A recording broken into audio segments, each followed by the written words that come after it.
हो रहा, concept of ortho para और meta director of group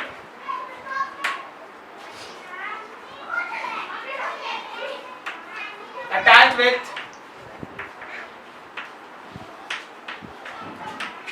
benzene ring.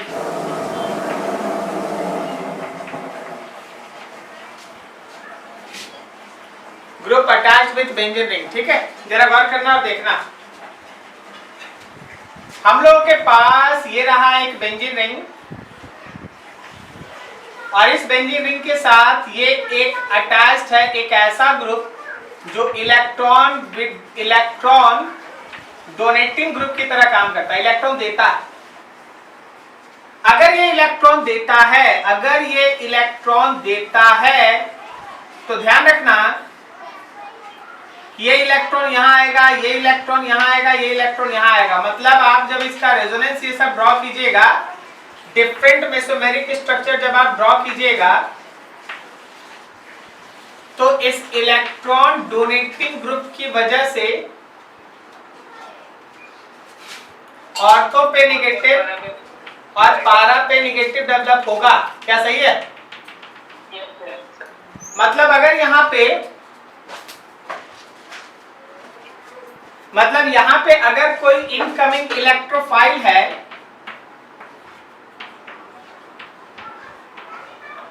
अगर यहां पे इनकमिंग इलेक्ट्रोफाइल है तो वो इनकमिंग इलेक्ट्रोफाइल इस नेगेटिव साइड ऑर्थो पे या इस पारा के ऊपर अटैक करेगा। So we have a strong conclusion जो आपको याद रखना चाहिए कि electron donating group act as ortho para director for electrophile। Electrophile के लिए वो एक ऑर्थो पारा डायरेक्टर की तरह काम करता है, इलेक्ट्रोफाइल के लिए वो एक ऑर्थो पारा डायरेक्टर की तरह काम करता है। अब स्टूडेंट को कभी कभी कंफ्यूजन होता है या कभी कभी तुम्हारी तरह स्टूडेंट रहता है तो बार बार भूल जाता है कि कौन है इलेक्ट्रॉन डोनेटिंग ग्रुप। तो अपना कॉपी देखना ध्यान से, electron rich spaces having lone pair और नेगेटिव चार्ज और which shows plus M effect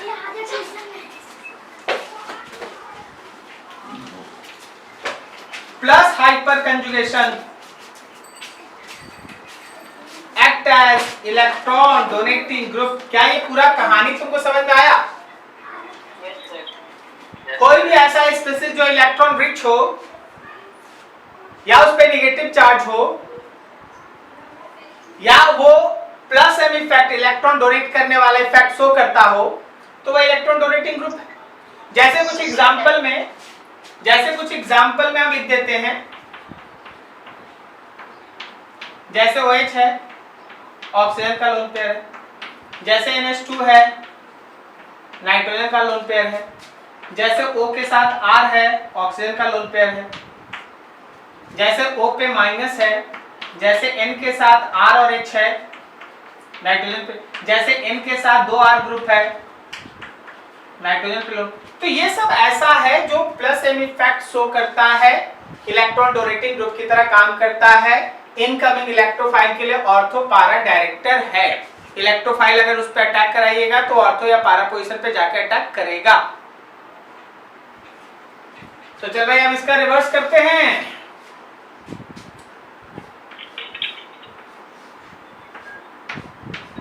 यहां पे मौजूद है कोई एक इलेक्ट्रॉन विड्रॉइंग ग्रुप, इलेक्ट्रॉन को अपनी तरफ इलेक्ट्रॉन को विड्रॉ करने वाला ग्रुप। तो भाई ये पेयर ऑफ इलेक्ट्रॉन यहां से बाहर गया, यहां से यहां आया, यहां से यहां आया। मतलब कुल मिला के अगर सारे रेजोनेंस इफेक्ट को यहां पे एक बार में एनालाइज कर दिया जाए तो ये इलेक्ट्रॉन विथड्रॉइंग ग्रुप जो है वो ऑर्थो और पारा साइड पे पॉजिटिव डेवलप कर देगा। ऑर्थो और पारा पे पॉजिटिव है तो अगर आप इस पे किसी भी इलेक्ट्रोफाइल का अटैक करा रहे हैं तो इलेक्ट्रोफाइल मेटा पे ही अटैक करेगा, इलेक्ट्रोफाइल मेटा पे ही अटैक करेगा। इसका मतलब ये है कि जो तुम्हारे पास इलेक्ट्रॉन विथड्रॉइंग ग्रुप है act as meta director for electrophile, electrophile के लिए वो मेटा डायरेक्टर है। अब देखो चीज तो शायद तुम्हारे दिमाग में आ गया होगा कि कौन कौन है जो इलेक्ट्रॉन विथड्रॉइंग ग्रुप की तरह काम करता है। तो इलेक्ट्रॉन विथड्रॉइंग ग्रुप की तरह काम करता है electron deficient species groups having unsaturated bonds or positive charge groups। तो ये सब है इलेक्ट्रॉन विथड्रॉइंग ग्रुप। जैसे अगर आप एग्जांपल देखिएगा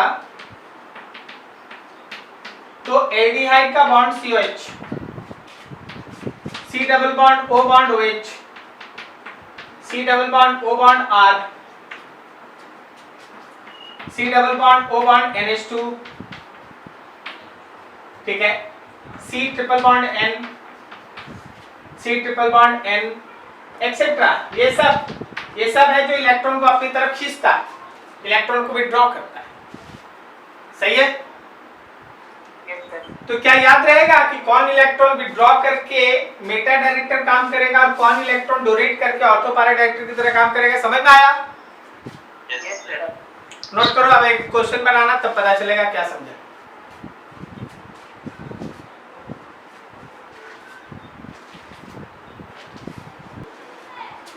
हमारा क्वेश्चन ये है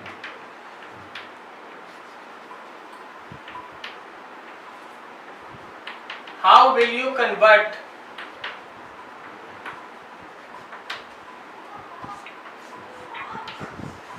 बेंजीन से बनाना है तुमको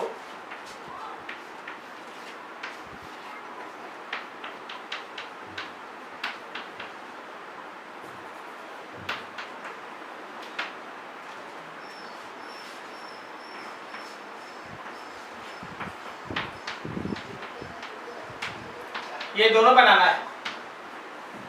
चलो बताओ कैसे बनाएगा।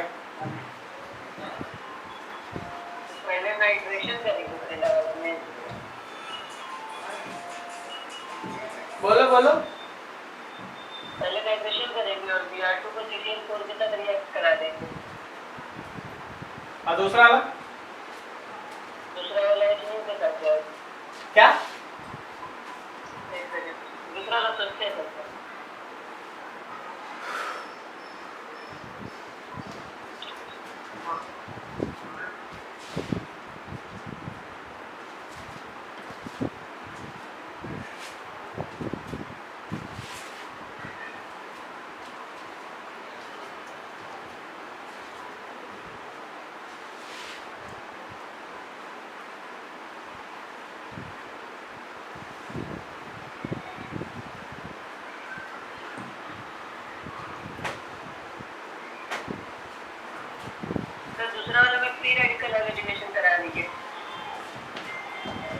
फ्री रेडिकल हैलोजिनेशन में बेंजीन पे कहा जाता है, साइड चेन पे चला जाता है। यही हम सिखा रहे हैं, जरा गौर करना। यहाँ दो ग्रुप है, एक है NO2 और एक है Br। ये NO2 है मेटा डायरेक्टर, समझा क्या? Yes sir. और ये है ऑर्थो पारा डायरेक्टर। अब तुमको डिसीजन लेना है कि किसको पहले और किसको बाद में लाना है। अगर आप ऊपर वाले को 1 और नीचे वाले को 2 कहते हैं तो 1 बनाने के लिए बेंजीन पे पहले करो nitration concentrated HNO3 concentrated H2SO4 और नाइट्रेशन कीजिएगा तो चलिए भाई एक जगह नाइट्रो ग्रुप आ गया।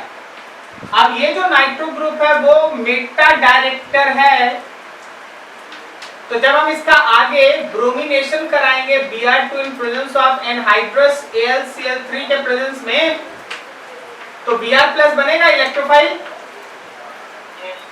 तो ये Br+ कहाँ जाएगा, ऑर्थो पारा पे या मेटा पे? मेटा पे जाएगा। तो नाइट्रो के रिस्पेक्ट में मेटा पे Br गया। अब जब तुम सेकेंड वाला काम करेगा तो बेंजीन रिंग पे पहले करेगा bromination Br2 in presence of anhydrous AlCl3, तो ब्रोमीन आएगा। अब ब्रोमीन जो है वो तो ऑटो पारा डायरेक्टर है। बाद में करेंगे इसका nitration concentrated HNO3 concentrated H2SO4, तो मेरा जो NO2+ है वो ऊपर Br और नीचे में जाएगा NO2। क्या तुमको समझ में आया?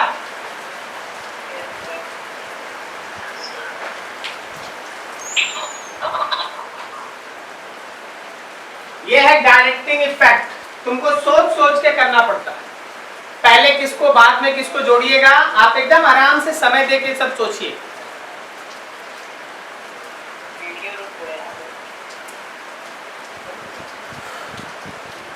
आ गया? तो हमेशा है ना सोच सोच के काम करना पड़ता है। अभी हम एक दूसरा चीज बताते हैं। पीछे वाला फिगर तो रफ हो गया, लेकिन हमको उसी में बताना चाहिए था। इलेक्ट्रोफिलिक सब्स्टिट्यूशन रिएक्शन के लिए कौन सा रिंग ज्यादा एक्टिवेटेड होता है? जिसमें इलेक्ट्रॉन डोनेटिंग ग्रुप मौजूद हो या जिससे इलेक्ट्रॉन विड्रॉइंग ग्रुप मौजूद हो? जिसमें इलेक्ट्रॉन डोनेटिंग ग्रुप मौजूद हो। जरा गौर करना। For AC reaction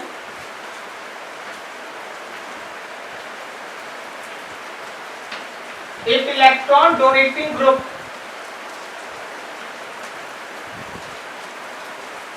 is present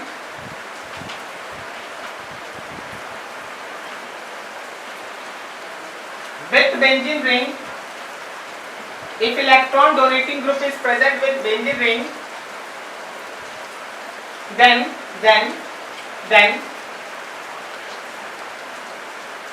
ring is more active for AC reaction।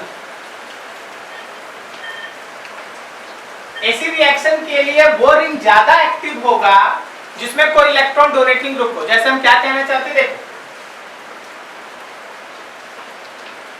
अगर इस बेंजीन रिंग के साथ इलेक्ट्रॉन डोनेटिंग ग्रुप है और अकेले बेंजीन रिंग है, और हमारे इस बेंजीन रिंग के साथ एक इलेक्ट्रॉन विड्रॉइंग ग्रुप मौजूद है, हमेशा याद रखना लेफ्ट से राइट की तरफ ऐसी रिएक्शन डिक्रीजेस, कारण इसका एक्टिविटी ज्यादा है। क्या तुमको ये लॉजिक समझ में आ रहा है? देखिए, हर एक कॉन्सेप्ट के पीछे क्वेश्चंस होता है। कोई तुमसे नहीं बोलता है कॉन्सेप्ट लिखो, तुमको क्वेश्चन देता है, तुमको क्वेश्चन दे देगा, बोलो बनाओ। अब यहां भी हम कुछ बोले हैं, देखो इसका क्वेश्चन, नोट करो इसको बढ़िया से।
बनाओ।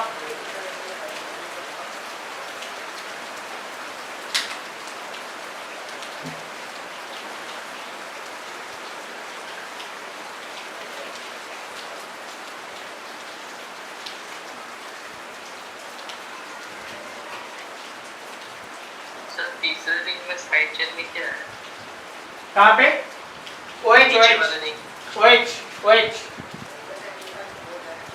सर जिसमें OH है उसमें बिकॉज इसमें एक इलेक्ट्रॉन विथड्रॉइंग ग्रुप मौजूद है, so it is least active,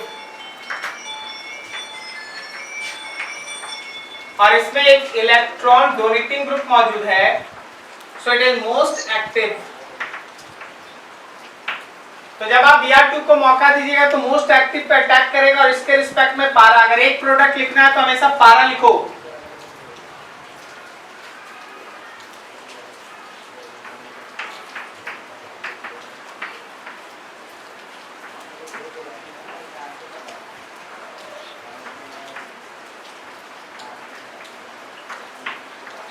OH के रिस्पेक्ट में पारा, दिस इज Br, ये आंसर, ये तुम्हारा आंसर। क्या तुमको इस लाइन का मतलब समझ में आया कि कभी भी अगर इलेक्ट्रॉन डोनेटिंग ग्रुप मौजूद है तो उसका एक्टिविटी मैक्सिमम है, और अगर इलेक्ट्रॉन विड्रॉइंग ग्रुप है तो उसका एक्टिविटी मिनिमम है। क्लियर? इन जनरल केस आपका डाउट हटा दें, in general case ortho product से पारा प्रोडक्ट ज्यादा होगा, लेकिन वर्ड है जनरल केस, मतलब सर कुछ एक्सेप्शन भी होता है क्या? एक्सेप्शनल भी होता है, हाँ होता है ना भाई। अगर किसी वजह से जैसे इंट्रामॉलिक्यूलर H बॉन्ड और समथिंग ऑर्थो प्रोडक्ट के अंदर कोई बॉन्डिंग ये सब बनने लगे तो उसका स्टेबिलिटी ज्यादा होता है, तो उस केस में ऑर्थो ज्यादा होता है। अदरवाइज जनरल केस में हमेशा पारा ज्यादा बनेगा कंपैरिजन टू ऑर्थो। क्या इसमें H बॉन्ड ये सब है? कहीं नहीं है। नहीं समझा? यस सर समझ गया। तो ऐसे केस में ठीक है।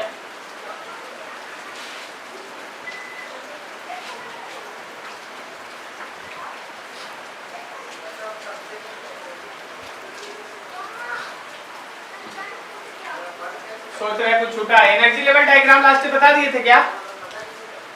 Yes sir. Energy level diagram उसमें रिवर्सिबल का कॉन्सेप्ट बताए थे। यस सर जितना इक्वल रहता है सर ट्रांजिशन स्टेट। ठीक है। Number of reaction intermediate and transition state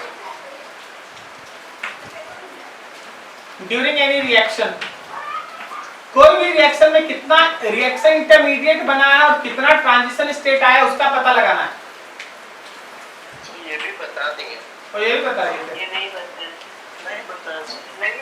अच्छा चलो कोई बात नहीं, बता दिए होंगे कहीं बीच में बता दिए होंगे, पढ़ाते रहते जरूर। अरे जितना क्रिस्ट बनेगा वो सब है ना रिएक्शन इंटरमीडिएट है, जितना ट्रफ बनेगा, सॉरी क्रिस्ट सब ट्रांजिशन स्टेट है, नीचे ट्रफ जितना है वो सब रिएक्शन इंटरमीडिएट है। कितना वो बनेगा सर एक रिएक्शन? कितना गो बनेगा वो रिएक्शन डिसाइड करेगा। ग्राफ तो बस बता देगा कि तुमको ऐसे काम करना है। इस रिएक्शन को देखो और दो तीन चीज का इंफॉर्मेशन दो देख के। Number of reaction intermediates, number of transition state, ठीक है। Forward reaction is dash, overall reaction is dash, energy of product and energy of reactant dash। मतलब ग्राफ देख के you have to decide that कितना इसमें ट्रांजिशन स्टेट है। अरे सही बोल रहा तुम लोग, पढ़ लिया लग रहा है। तो ये ट्रांजिशन स्टेट 1, ये ट्रांजिशन स्टेट 2, ये ट्रांजिशन स्टेट 3, सही है ना? ये है रिएक्शन इंटरमीडिएट 1, ये है रिएक्शन इंटरमीडिएट 2, सही जा रहे हैं? Yes sir. ये मेरा रिएक्टेंट है भाई, ये प्रोडक्ट है। तो चल भाई बता, रिएक्शन इंटरमीडिएट कितना, 2, नंबर ऑफ टीएस कितना, 3, फॉरवर्ड रिएक्शन इज स्पॉन्टेनियस और नॉन स्पॉन्टेनियस, कैसे पता चला?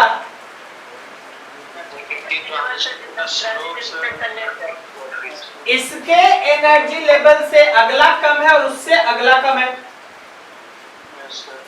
So forward overall reaction is endothermic और एक्सोथर्मिक, कैसे पता? कैसे पता? एंडोथर्मिक और एक्सोथर्मिक, कैसे एक्सोथर्मिक? बिल्कुल सही, प्रोडक्ट का जो एनर्जी है वो रिएक्टेंट की एनर्जी से कम है। एनर्जी लॉस हुआ, निकल गया। एकदम सही बोला, एक्सोथर्मिक। तो एनर्जी ऑफ प्रोडक्ट और एनर्जी ऑफ रिएक्टेंट में किसका एनर्जी बढ़ा? रिएक्टेंट का। प्रोडक्ट का कम। तो ये सब हम लोग ग्राफ से देख के डिसाइड कर लेते हैं। कर लिया तुम भी? सर एक डाउट था। हाँ बोलो बोलो। उसने तो उसने एयरबोर्ड को पिक करके कुछ लिखा हुआ था इसी में, सेम पेज में। क्या लिखा होता? क्या होता है? ERGO एयरबोर्ड को पिक करके कुछ था, जो ये एक सेकंड देख के बता रहे। यस सर, भेज देना ना हमको स्नैप करके। मुझे है सर, हम देखे ही नहीं है। कुछ दिनों में। हाँ सर, एक्सर्गोनिक और एंडरगोनिक। गिब्स फ्री एनर्जी का बात है। यहां जैसे एनर्जी लिखते हैं, अगर यहाँ गिब्स फ्री एनर्जी है और Gibbs free energy del G का वैल्यू निगेटिव आ रहा है, रिएक्शन इज स्पॉन्टेनियस ना? Yes sir. Then said to be exergonic. अच्छा, मतलब जिसमें एनर्जी निकला वो एक्सर्गोनिक। हाँ, यहाँ है ना गिब्स फ्री एनर्जी लिखा रहेगा, डेल जी लिखा रहेगा, डेल जी। ठीक सर। अगर डेल जी लिखा है तो इंडोथर्मिक और एक्सोथर्मिक के जगह पे इंडोगोनिक और एक्सोगोनिक होगा। ठीक सर, समझ गए। नोट करो इसको।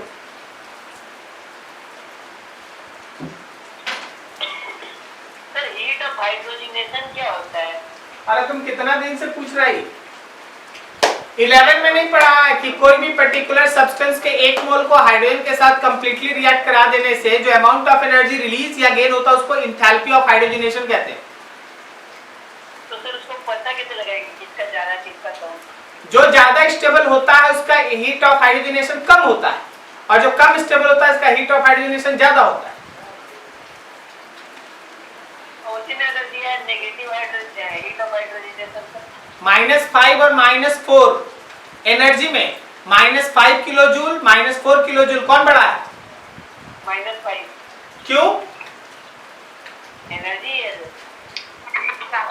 नहीं, उससे अच्छा तुम हमको बोलता ना कि नहीं सर यहाँ माइनस का मतलब एनर्जी रिलीज। Yes sir. तो -5 वाला बड़ा है। Yes sir. अभी बच्चा इस जगह माइनस प्लस में लटका हुआ है। नोट करो। हम आपको दिखाते हैं बिकॉज यहाँ फर्स्ट लेवल में एनर्जी ऑफ एक्टिवेशन का जरूरत ज्यादा है, यस सर। उससे सेकंड है और उसके बाद थर्ड है। 3 एनर्जी ऑफ एक्टिवेशन लिखिए। Yes sir. अगर हम इस रिएक्शन को लिखेंगे तो क्या हम ऐसा लिखेंगे कि रिएक्टेंट पहले चेंज किया रिएक्शन इंटरमीडिएट 1 में, फिर रिएक्शन इंटरमीडिएट 1 चेंज किया रिएक्शन इंटरमीडिएट 2 में और फिर रिएक्शन इंटरमीडिएट 2 चेंज किया प्रोडक्ट में, यही है ना? Yes sir. तो सबसे ज्यादा एनर्जी ऑफ एक्टिवेशन फर्स्ट में चाहिए, तो याद रखना ये स्लोवेस्ट स्टेप है।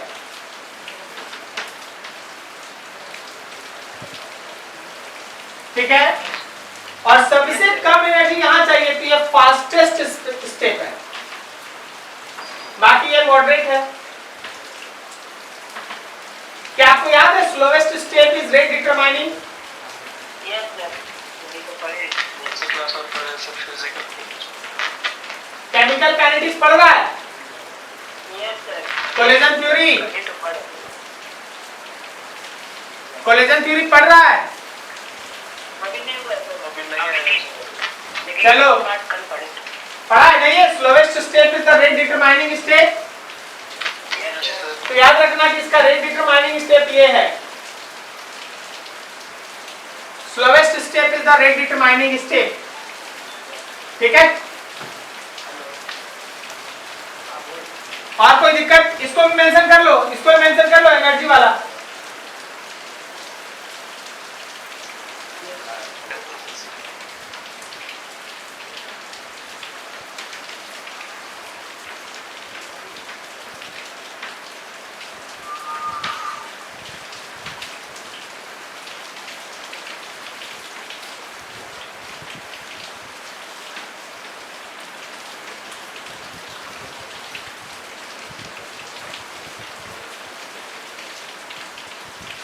इसके ऊपर न्यूक्लियोफाइल का tag,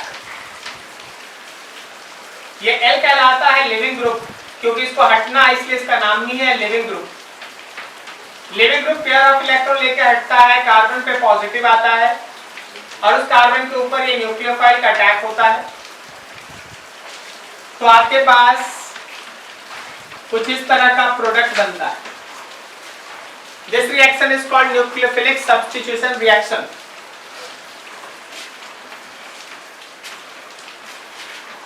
In case of SN reaction,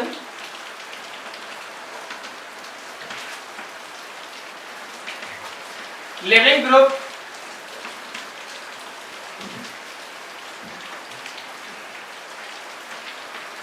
substituted by nucleophile to give product। ठीक है, प्रोडक्ट देने के लिए this reaction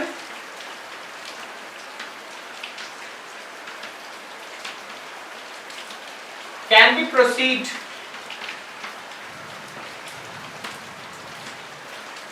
mainly by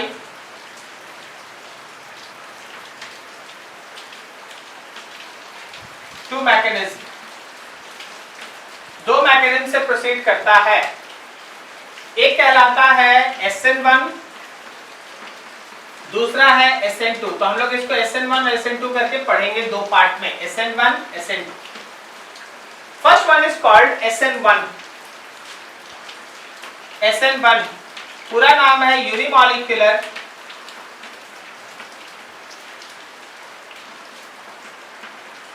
nucleophilic substitution.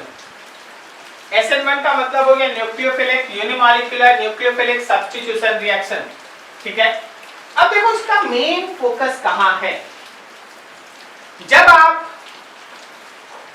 जब आप अल्काइल हैलाइड्स का रिएक्शन लेते हैं, अल्काइल हैलाइड के अंदर सब्स्टिट्यूशन रिएक्शन जब आप पढ़ते हैं तो मेनली न्यूक्लियोफिलिक सब्स्टिट्यूशन को फॉलो करता है। ठीक है ना, SN1 SN2। मान लो जैसे हम लोगों के पास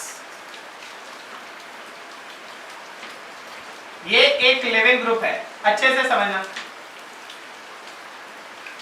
लिविंग ग्रुप क्या किया, ये पेयर ऑफ इलेक्ट्रॉन अपने अंदर गेन किया और L- के फॉर्म में हट गया।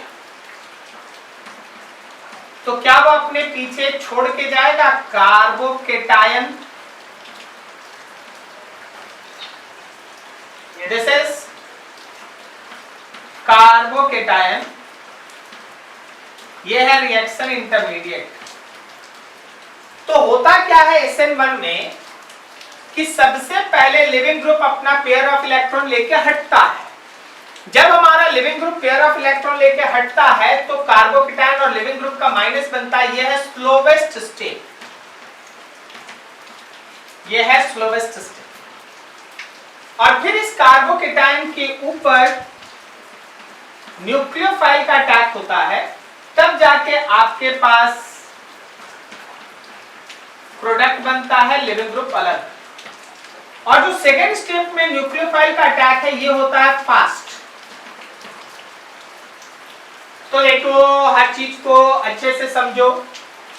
जब कभी भी आप SN1 रिएक्शन का बात करेंगे, बेसिकली अगर बात किया जाए तो वो दो स्टेप में होता है। पहले स्टेप में लिविंग ग्रुप हटता है, लिविंग ग्रुप के हटने से बनता है कार्बोकेटायन एज रिएक्शन इंटरमीडिएट। तो न्यूक्लियोफिलिक सब्स्टिट्यूशन रिएक्शन ऐसा जिसमें लिविंग ग्रुप फर्स्ट स्टेप में हटे और कार्बोकेटाइन बने एज रिएक्शन इंटरमीडिएट, और सेकेंड स्टेप में कार्बोकेटाइन के ऊपर न्यूक्लियोफाइल का अटैक होकर प्रोडक्ट बने। तो रिएक्शन मेनली कितने स्टेप में? 2 स्टेप। फर्स्ट स्टेप में क्या होगा? कार्बोकेटाइन बनेगा और सेकेंड स्टेप में कार्बोकेटाइन के ऊपर अटैक होगा। तो हमारे पास अगर इन सब का एक बेसिक थीम निकाला जाए तो SN1 takes place in 2 steps. First, removal of living group to give carbocation, or second, attack of nucleophile on carbocation to give product। यही मेन चीज, ठीक है, यही मेन चीज है जिस पे आपको कंसर्न रहना है। लेकिन अब इसके अलावा जो इंपॉर्टेंट बात है वो सब पे ध्यान रखना है। सबसे पहले इसमें यूनिमॉलिक्यूलर वर्ड का मीनिंग क्लियर करते हैं। देख, हमेशा तय रखना, थर्ड स्टेप याद रखना, removal of leaving group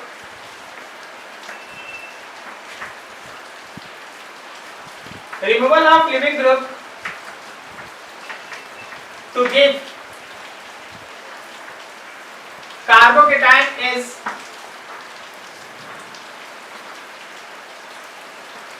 slowest step, so it is RDS। मतलब सब कोई सोच लो, कोई दिक्कत नहीं ना RDS लिखने से?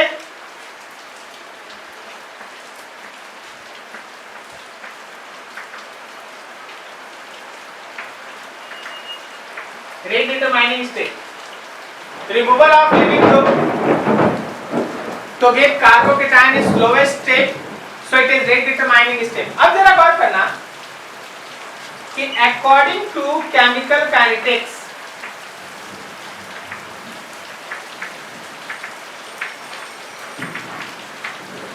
हमेशा ध्यान रखना, केमिकल काइनेटिक्स के पॉइंट ऑफ व्यू से जब तुम जाएगा, हो सकता है सर आपको पढ़ा दिया हो या 1-2 दिन में पढ़ा देंगे, कि जो रेट ऑफ रिएक्शन है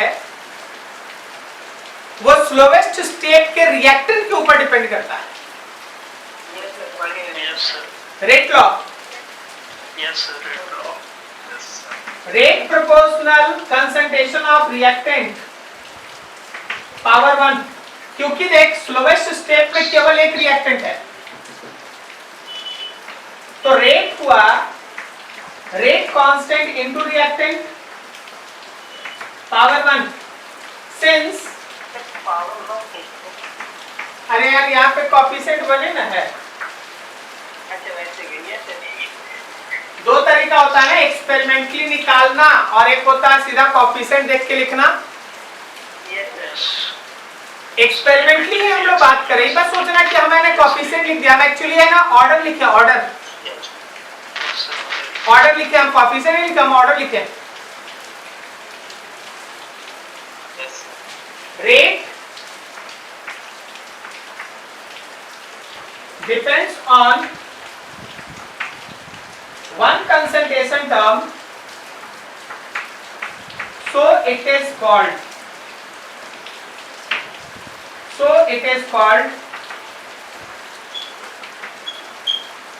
यूनिमॉलिक्यूलर रिएक्शन।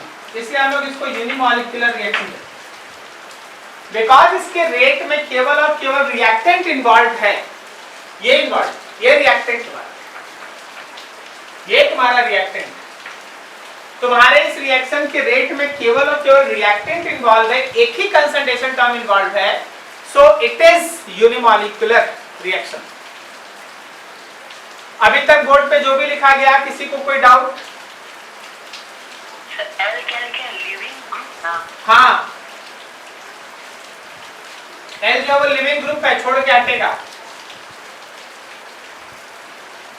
चलो नोट करो इतना, और भी बहुत सारी चीजें भी।